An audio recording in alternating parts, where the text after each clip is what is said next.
نحمده ونصلي على رسوله الكريم اما بعد فاعوذ بالله من الشيطان الرجيم بسم الله الرحمن الرحيم اللهم صل على سيدنا مولانا محمد النبي الأمي وعلى آله وصحبه وبارك وسلم تسلیما کثیرا کثیرا۔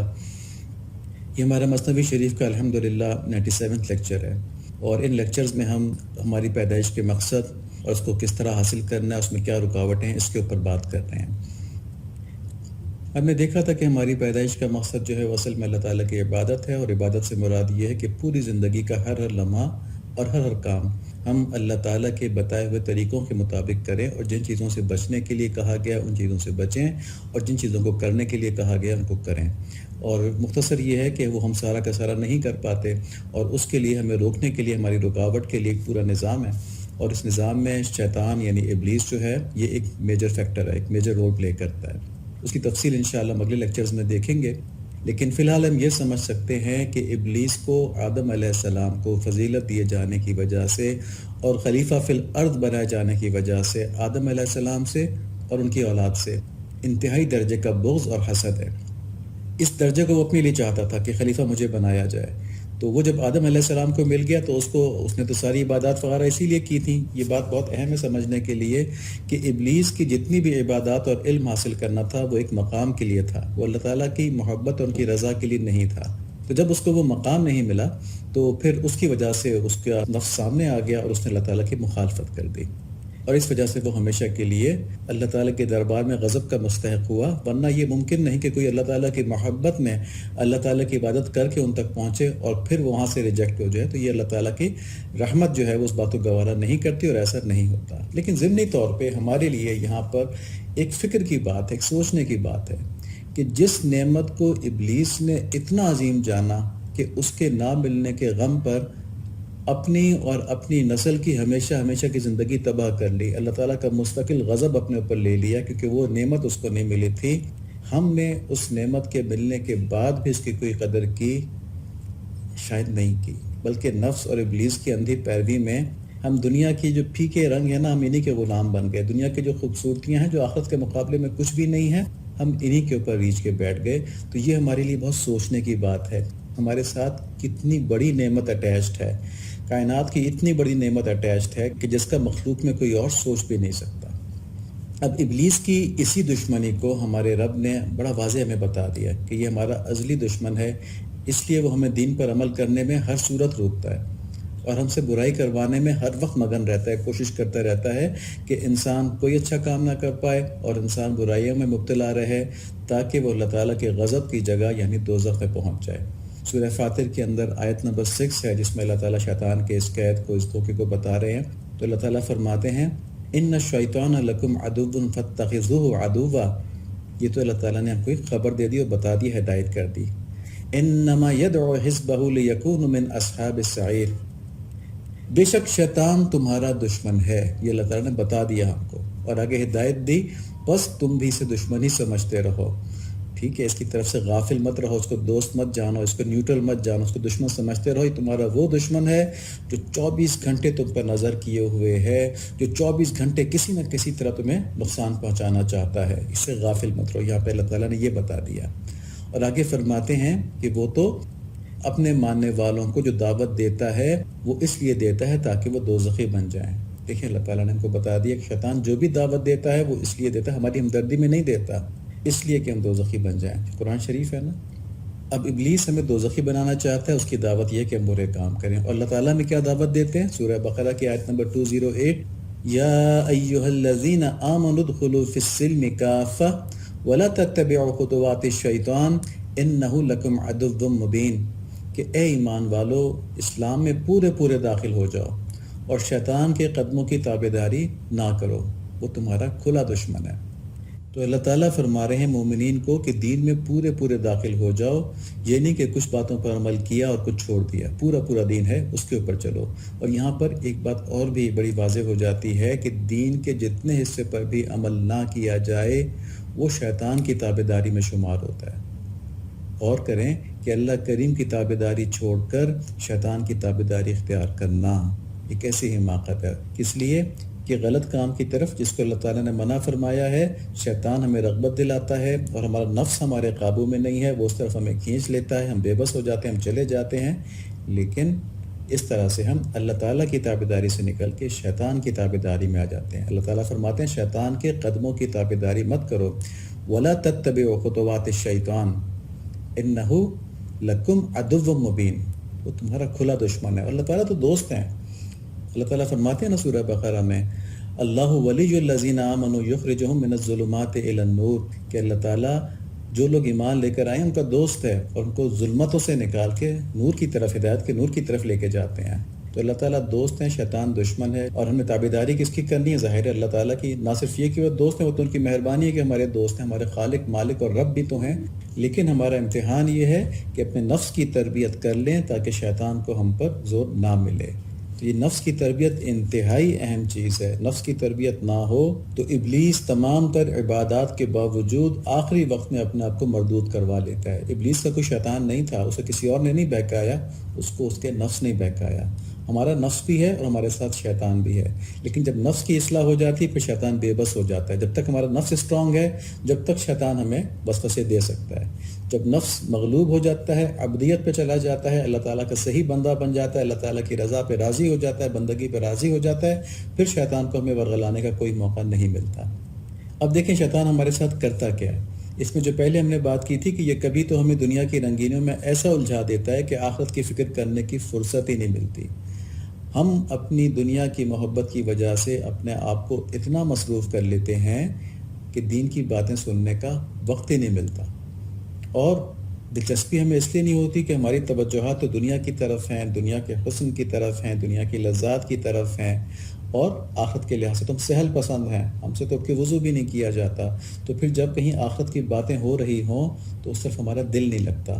ہم اس کو بند کر دیتے ہیں، ہم وہاں سے اٹھ جاتے ہیں اور پھر کہتے ہیں بھی زندگی پڑی ان باتوں کو سمجھنے کے لیے اور سننے کے لیے، فی الحال تو یہ ضروری کام ہے، یہ کر لیے جائیں.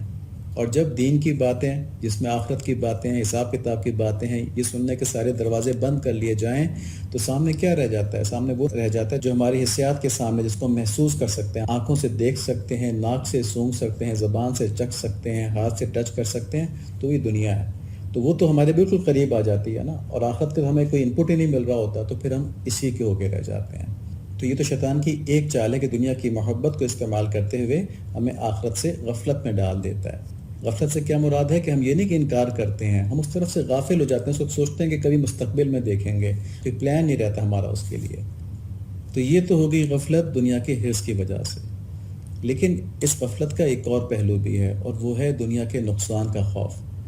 دین کا کم علم رکھنے والے، کمزور حوصلے والے مسلمان دنیا کے کسی نقصان کے خوف سے، نقصان ایسا نہیں کہ سامنے نظر آ رہا ہو، ممکن لگتا ہے کہ یہ نقصان ہو جائے گا ہمارا، تو اس وہم میں، اس خیال میں اتنا ڈر جاتے ہیں کہ اس سے بچنے کے لیے دین کی بھی مخالفت کر بیٹھتے ہیں یا دین کو بھی پیچھے لے جاتے ہیں اور یوں اپنی آخرت بھی خراب کر لیتے ہیں. پچھلے لیکچر میں ہم نے دیکھا کہ کسی بھی انسان پر، خواہ مسلمان ہو یا غیر مسلم، جو بھی مصیبت آتی ہے وہ اللہ تعالیٰ کے حکم سے آتی ہے اور ان کی حکمت کے تحت آتی ہے. اس لیے بظاہر جو مصیبت دین پر چلنے کی وجہ سے آتی ہوئی لگتی ہے وہ بھی حقیقت میں آزمائش ہوتی ہے. ایسا نہیں ہو سکتا کہ آدمی دین پر چل رہا ہو اس پر مصیبت آ جائے. جیسے کئی دفعہ لوگ کہتے ہیں کہ جب میں زیادہ عبادات کرتا ہوں، جب میں زیادہ تلاوت کرتا ہوں تو میرے پر مصیبتیں آنا شروع ہو جاتی ہیں. تو ہمارے جو شیخ ہیں ان سے کسی نے ایک دفعہ کہا کہ آپ نے فلاں چیز پڑھنے کے لیے کہا تھا، جب سے میں پڑھ رہا ہوں میرے پہ بڑی مشکلات آ رہی ہیں، بڑا بیمار بھی رہنا شروع ہو گیا ہوں میں. تو انہوں نے کہا کہ ٹھیک ہے، پھر جا کے اسپتال میں آپ دیکھیں کہ جتنے بھی لوگ لیٹے ہوئے ہیں ان سے پوچھیں انہوں نے کون کون سی قرآن شریف کی آیتیں پڑھی تھیں یا کتنی عبادت کی تھی کہ وہ بیمار ہو گئے. یعنی اگر عبادت سے بیمار ہوتے، اللہ تعالیٰ کا قرب حاصل کرنے کی کوشش میں مشکلات آتی ہوتی تو پھر ان لوگوں پر کیوں آئی تھیں جو اسپتالوں میں بیٹھے ہوئے ہیں. تو بتانے کا، سمجھانے کا طریقہ تھا. تو ہم نے یہ بات سمجھنی ہے کہ اگر کوئی مصیبت آنی ہے تو دین کی مخالفت کر کے، دین کو چھوڑ کے، دین پر نہ چل کر بھی وہ مصیبت آئے گی. اور اگر کسی مصیبت نے نہیں آنا تو دین کی پابندی کی وجہ سے اسے کوئی ہم پر مسلط نہیں کر سکتا. ایک جملہ ہے کہ جو بھی مصیبت آتی ہے وہ اللہ تعالیٰ کے حکم اور حکمت کے تحت آتی ہے. اور یہ بات تو ہر ایک عام سمجھ والا آدمی بھی سمجھ سکتا ہے. جب اللہ تعالیٰ اپنے آپ کو دوست کہہ رہے ہیں، اللہ ولی الذین آمنوا، صرف ایمان پہ اللہ تعالیٰ نے یہ بات کی ہے. یہاں پہ عمل الصالحات کی بات نہیں ہے کہ جو نیک عمل بھی کرتے ہیں. یہ وہ دوستی اللہ تعالیٰ کی ہے جو صرف ایمان کے اوپر مل جاتی ہے، یعنی ہر مومن کے ساتھ اللہ تعالیٰ کی دوستی ہے، اس کو گناہوں سے نکالتے ہیں اور اس کو ہدایت کے نور کی طرف لے کے جاتے ہیں۔ تو ایسے اللہ جو ہمیں خود ہدایت کی طرف لے کے جانا چاہتے ہیں، ظلمات سے نکال کے، جب ان کی طرف آدمی بڑھنے کی کوشش کرے گا اور ان کے احکامات پہ چلنے کی کوشش کرے گا تو کیا اس کے اوپر مصیبتیں لے کے آئیں گے وہ؟ اللہ تعالیٰ اس غلط فہمی سے ہمیں نجات نصیب فرمائے اور ہمیں یہ سمجھ نصیب فرمائے کہ مشکلات کا آنا اور ان کا دور کرنا صرف اللہ تعالیٰ کے اختیار میں ہے۔ چنانچہ کسی بھی مصیبت سے بچنے کے لیے دین کو چھوڑنا، ناجائز ذرائع استعمال کرنا یا کفار کی خوشنودی حاصل کرنے کی کوشش کرنا انتہائی حماقت ہے۔ یہ کفار بھی اللہ تعالیٰ کی قدرتوں کے آگے بے بس ہیں۔ ہمارا ایمان ہے، جبھی تو مومن کہلاتے ہیں۔ ہمارا یہ ایمان ہے کہ پوری کائنات، تمام مخلوقات اللہ تعالیٰ کے سامنے بے بس ہیں۔ اب یہ الگ بات کہ کمزور دل مسلمان شیطان کے وسوسے میں اللہ تعالیٰ کو ناراض کر کے کفار کو خوش کرنے کی کوشش کرتے ہیں، جس سے نہ صرف دنیا کی ذلت ملتی ہے، آخرت بھی خراب ہو جاتی ہے۔ دنیا کی ذلت تو ملے گی نا، کہ لوگ کہیں گے کہ دیکھو کتنے کمزور لوگ ہیں کہ اپنی دنیا کی حفاظت کے لیے اپنے دین کو چھوڑ رہے ہیں۔ اپنی دنیا کی حفاظت یہ خود نہیں کر سکتے بلکہ ہمارے اوپر ڈیپینڈنٹ ہیں، اور اس کی خاطر اپنے دین کو بھی انہوں نے داؤ پہ لگا دی ہے۔ اور یہ بات تو ہم سب کے سامنے ہے کہ کیا شیطان کے پرستاروں یعنی کافروں کے اوپر کوئی مصیبت نہیں آتی؟ کیا وہ بیمار نہیں ہوتے؟ کیا ان کو معاشی مسائل نہیں ہوتے؟ ان کی نوکریاں ختم نہیں ہوتی؟ کیا ان کے عزیز نہیں مرتے؟ کیا ان کو جنگوں میں شکست نہیں ہوتی؟ سب کچھ ہوتا ہے۔ یہ بہت واضح بات ہے کہ مشکلات کفار پہ اور مسلمانوں پہ دونوں پر آتی ہیں، لیکن مسلمان اگر دینی احکام کی پابندی کرتے رہیں تو ان کے لیے دنیا کی ہر مشکل اور ہر مصیبت اس میں راحت اور نعمت پوشیدہ ہے۔ اور جو مصیبت یا مشکل کسی مسلمان کو اس کے دین سے دور کر دے تو یقیناً عذاب ہے۔ اور اگر کوئی مسلمان دیکھے کہ کسی مصیبت کی وجہ سے اس کے دل میں ایمان کے خلاف وسوسے آ رہے ہیں تو اس کو چاہیے کہ اللہ تعالیٰ سے خوب معافی مانگے، گڑ گڑا کے معافی مانگے اور کہے کہ یا اللہ میرے ایمان کہیں سلب نہ ہو جائے، ایمان مجھ سے نہ چھوٹ جائے، ایمان کو میرے بچا لیجیے۔ اللہ تعالیٰ ایسے عذاب سے ہم سب کو محفوظ فرمائیں۔ تو آج ہم اس پر بات کریں گے کہ دنیاوی مصیبتیں کس طرح مسلمانوں کے اوپر رحمت ہیں۔ ہم نے یہ بات کی نا کہ اگر ایمان سلامت رہے تو پھر تمام مشکلات، تمام پریشانیاں مسلمانوں کے لیے رحمت اور نعمت بن جاتی ہیں۔ دیکھیں، ایمان اتنی بڑی نعمت اور دولت ہے کہ اس کی برکت سے مسلمان کے لیے تمام مصائب اور تکالیف کسی نہ کسی طرح فائدہ مند ہو جاتے ہیں۔ اور اس کی تفصیل اللہ کے نبی صلی اللہ علیہ وآلہ وسلم اس طرح فرماتے ہیں کہ مومن کا معاملہ بھی عجیب ہے، اس کے ہر کام میں اس کے لیے خیر ہی ہے، اور یہ بات کسی اور کے لیے نہیں ہے، یعنی صرف مومن کے لیے یہ بات ہے۔ اور وہ کیا بات ہے کہ اگر مومن کو آسودہ حالی ملتی ہے، راحت ملتی ہے اور اس پر شکر کرتا ہے تو یہ شکر کرنا اس کے لیے باعث خیر ہے، اور اسے اگر کوئی تنگی لاحق ہوتی ہے اور اس پر صبر کرتا ہے تو یہ صبر کرنا بھی اس کے لیے باعث خیر ہے۔ تو راحت بھی اس کے لیے باعث خیر ہے دنیا کی، اور دنیا کی مصیبتوں پہ صبر کرنا بھی اس کے لیے خیر ہی ہے۔ اب یہ سوال کر سکتا ہے کہ یہ دنیا کی مصیبتیں سرے سے آتی کیوں؟ چلو خیر تو اس کے اندر ہے۔ تو دیکھیں، یہ بات بھی اچھی طرح سمجھ لیں کہ دنیا کا نقصان کر کے بھی اگر آخرت ملتی ہے تو انتہائی فائدے کی تجارت ہے۔ اللہ تعالیٰ سورہ توبہ کے اندر آیت نمبر 111 میں فرماتے ہیں، ان اللہ اشتری من المؤمنین انفسهم واموالهم بان لهم الجنہ یقاتلون فی سبیل اللہ فیقتلون ویقتلون وعدا علیہ حقا فی التوراۃ والانجیل والقرآن ومن اوفى بعہدہ من اللہ فاستبشروا ببیعکم الذی بایعتم بہ وذلک هو الفوز العظیم۔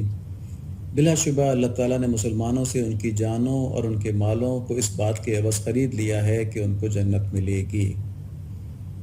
ٹھیک ہے، یہ پہلی آیت ہے، ان اللہ اشتری من المؤمنین انفسهم واموالهم بان لهم الجنہ، کہ اللہ تعالیٰ نے بے شک مسلمانوں سے ان کی جانوں کو اور ان کے مالوں کو اس بات کے عوض خرید لیا ہے کہ ان کو جنت ملے گی۔ تو آپ نے اپنی جان اور اپنا مال صرف اللہ تعالیٰ کے لیے استعمال کرنا، اس کے بدلے میں اللہ تعالیٰ نے جنت دی ہے۔ محبوب گل کا وہ بے وفا جسے رنگ دنیا حرام تھا، میرا دل ازل سے بکا ہوا، میرے سر کا سودا ہوا۔ ہم تو سب کچھ بیچ کے آئے ہیں۔ اور آگے فرماتے ہیں اللہ تعالیٰ، یہ لوگ اللہ تعالیٰ کی راہ میں لڑتے ہیں جس میں قتل کرتے بھی ہیں اور قتل کیے بھی جاتے ہیں۔ اس پر سچا وعدہ کیا گیا ہے تورات میں، انجیل میں اور قرآن میں، اور اللہ سے زیادہ اپنا عہد کون پورا کرنے والا ہے؟ تو تم لوگ اس تجارت پر جس کا تم نے اللہ تعالیٰ کے ساتھ معاملہ ٹھہرایا ہے خوشیاں مناؤ، اور یہ بڑی کامیابی ہے۔ تو اللہ تعالیٰ نے جو ہماری جان خرید لی ہے نا، اس پہ افسوس نہیں کرنا چاہیے. ہمیں انڈیپینڈنس نہیں دی، آزادی نہیں دی، اس پہ خوشیاں مناؤ. اللہ تعالیٰ نے اس پہ تم کو جو کچھ دینا ہے، یہاں پہ تمہیں پہ کچھ مل بھی جاتا، اس کے مقابلے میں وہ کچھ بھی نہیں ہے. تم پہ اللہ تعالیٰ کی خوشنودی نازل ہو رہی ہے سودے کے بدلے میں، اور پھر دیکھنا اللہ تعالیٰ کی مہمانی جب تم وہاں پہ پہنچو گے. ہم ایسی تجارت کر چکے ہیں جس میں گھاٹا ممکن ہی نہیں ہے، اور جس میں نفع کی کوئی حد ہی نہیں ہے. اور اللہ تعالیٰ فرما رہے ہیں کہ مجھ سے زیادہ سچا کون ہے. پھر اس سودے سے غفلت کہاں کی سمجھداری ہے.